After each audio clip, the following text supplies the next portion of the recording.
একটা মেয়ের জীবনে সবথেকে গুরুত্বপূর্ণ সম্পর্কটা কি বলুন তো?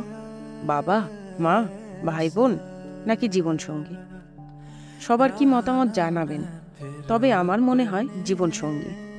আমার কথার সাথে আপনারা একমত নাও হতে পারেন। আমার এটা কেন মনে হয় সেটা বলি। একটা মেয়ে তার বাপের বাড়িতে থাকে গড়ে 25 বছর, কিন্তু তার জীবনসঙ্গীর সাথে থাকে 40 থেকে 50 বছর। বেশিরভাগ মেয়েরা বাবা মেয়েকে ছেড়ে যায় সবার আগে। ভাই বোন তো একটা সময়ের পর শুধু হাই হ্যালোতেই বেঁচে থাকে। পড়ে থাকে জীবনসঙ্গী।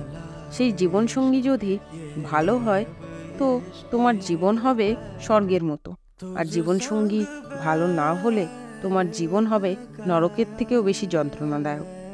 জীবনের 25টা বছর বাবা মার সাথে রাজকন্যার মতো থাকার পর বাকি জীবনটা জীবনসঙ্গীর হাত ধরে অন্য এক অজানা জগতে পা রাখবে। তখন যদি সে শক্ত করে হাতটা ধরে রাখে তো জীবনটা ভালোই কাটে।